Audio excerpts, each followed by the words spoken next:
is increasing, 8 where it's level, and 21 states where it's decreasing. And I think that what we're really talking about here now is what does reopening do? What did the protests do? And we just have to be humble and say we're in an unsure moment right now what's happening in this country. And right now, the number of people in Texas hospitalized from the coronavirus hit a record high, 2,287 on Sunday, an increase from the previous record of 2,242 on Saturday. The state has continued to move forward with its reopening plan. Restaurants are being allowed to increase to 75% capacity. Almost all businesses allowed to operate with 50% capacity on Friday. And predictably, Texas is one of the lowest one of the lowest unemployments in the country because they have a strong economy and they're the quickest to come back and one of the slowest to shut down. With me right now is Texas Congressman Louie Gohmert. Congressman, are you concerned about these numbers? And if so, what would you do about it?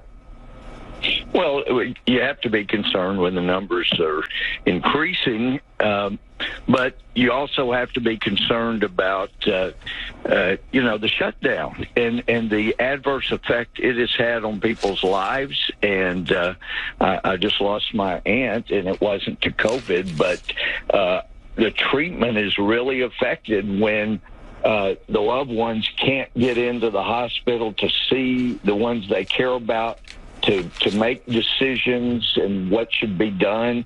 And there is a feeling of hopelessness when someone's in the hospital and the people they love can't even get in there to see them. I'm hearing from nursing home directors that are saying, it is just so tragic every day to see seniors weeping because they can't see their loved ones.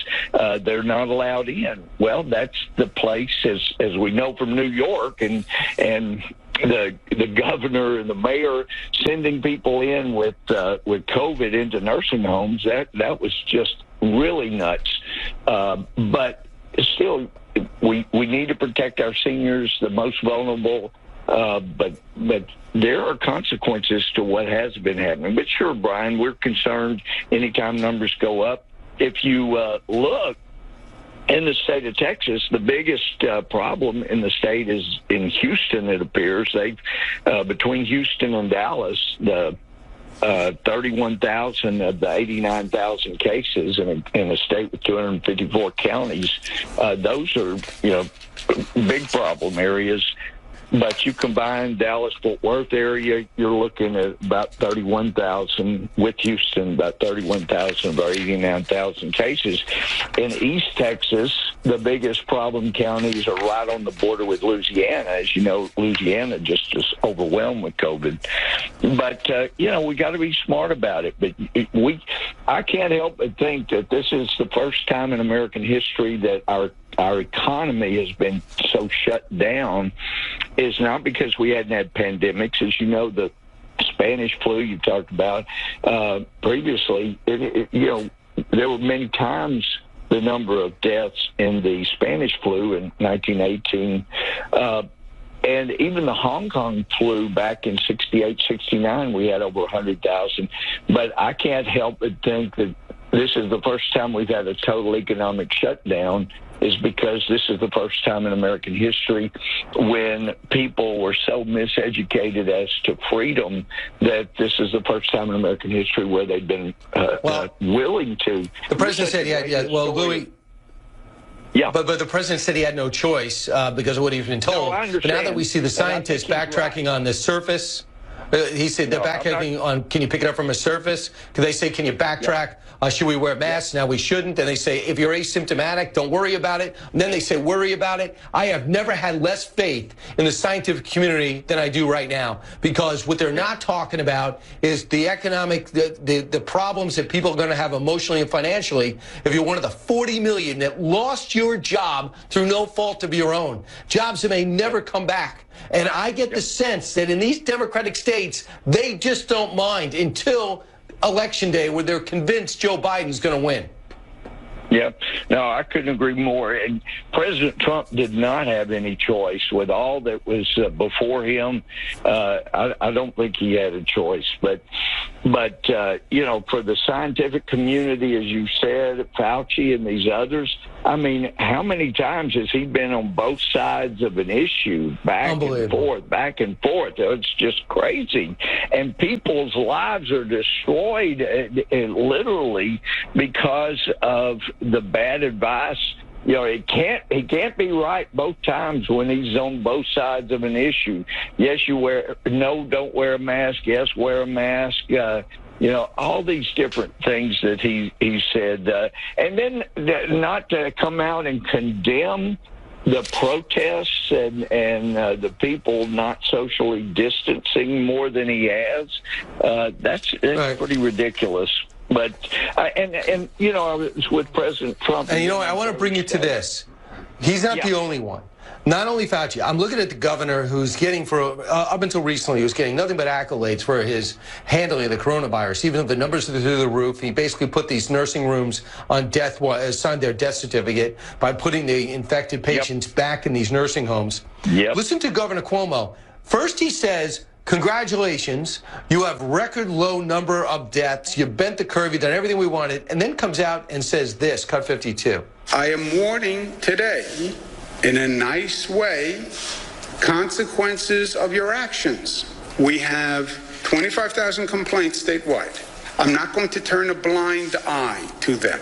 If we have to close, then people are going to hold you accountable. I'm going to reverse it in those areas that are not in compliance with the rules. And I'm going to reverse it in those areas where those local governments did not comply with the law. After 115 days, these people went outside and had a couple of drinks a few feet from each other. Maybe not all had masks. He told us 15, then 30. Now after 120, he's going to punish us because he's a little upset in the Hamptons and New York City. What is wrong with him? At the same time, credit the protesters for destroying the city in the most affluent districts in the country and saying, do yourselves a favor, get a test the next day, while yelling at people because they want to go outside on a sunny day? What country are we in? Well, that's what Professor Jacobson is getting crucified for, because he's pointed out the slogan, silence is violence, is as totalitarian as you can get. That's the old Soviet Union mantra. You know, it wasn't enough for you to just keep your head down and do what you were supposed to. You've got to literally come out and support these communist, Marxist ideology ideas, or you know, you're the problem and you need to be ridiculed and even, you know, jailed, destroyed, whatever it takes. When you ask what country this is, and I love your books, and including the most recent, Brian, I've just really enjoyed those, being a history student, never stop, but thank you for that. But it brings these things back into focus. Can you imagine the guys that risked their lives to burglarize a ship and throw tea overboard because they were mad, as somebody said, about a little tax on their breakfast drink, how they would react to what Governor Cuomo is doing? I mean, holy cow, they would never put up with this kind of garbage for a moment. They would demand their freedom from this kind of totalitarianism. It is insane. But here again, we come back. The biggest problems are the cities that are in control and have been under control of Democrat leadership for a good while. That's where the big problems are. I want to get to something else. Of course, the Alamo. They were targeting the Alamo. We talked to George P. Bush today. They actually sent out the security forces to make sure the Alamo would not be targeted as it was threatened. Over in San Antonio, they're going to re-expand that footprint. The cenotaph has also been, graffiti was sprayed on it. They fixed it, cleaned it. But I want to talk about the Michael Flynn case. Easy to get lost in the mix. You and others have filed an amicus brief. Tell us about that in layman's terms. Yeah, well, It's a friend of the court brief is all that is. And we were inspired to respond to the, quote, Watergate prosecutors, unquote. They called themselves, we're the Watergate prosecutors, and this judge should disregard the motion to dismiss this thing by the Justice Department. And Jerome Marcus is the lawyer that did our congressional friend of the court brief, and he found a case from 1975, that the Cowan case, it was not cited by the Watergate prosecutors, and in that case, the Watergate prosecutors had filed a motion to dismiss, because this was not just to pursue this individual, and the Fifth Circuit, and then the judge in that case said, no, I'm not going to dismiss this case. I want this pursued.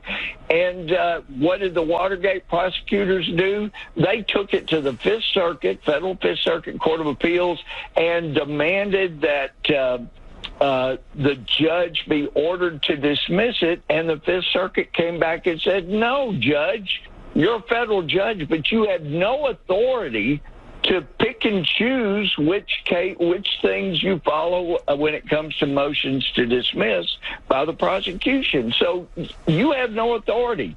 So the hypocrisy of these Watergate prosecutors to come in and say, hey, judge, don't let them dismiss it. Exactly opposite of what the Watergate prosecutors ordered. Where does it stand right now? Back in 1975. So just hypocritical. These guys are dishonest in their brief, and really, what Judge Sullivan and the Watergate prosecutors are saying is the executive branch, the judicial branch, has every right to second guess the executive branch when it comes to prosecution decisions. Well, what that means is Judge Sullivan thinks it'll be perfectly fine for prosecutors to start subpoenaing judges like him and finding out, well, who did you talk to about this? Did you have inappropriate contacts? How can we trust your decisions?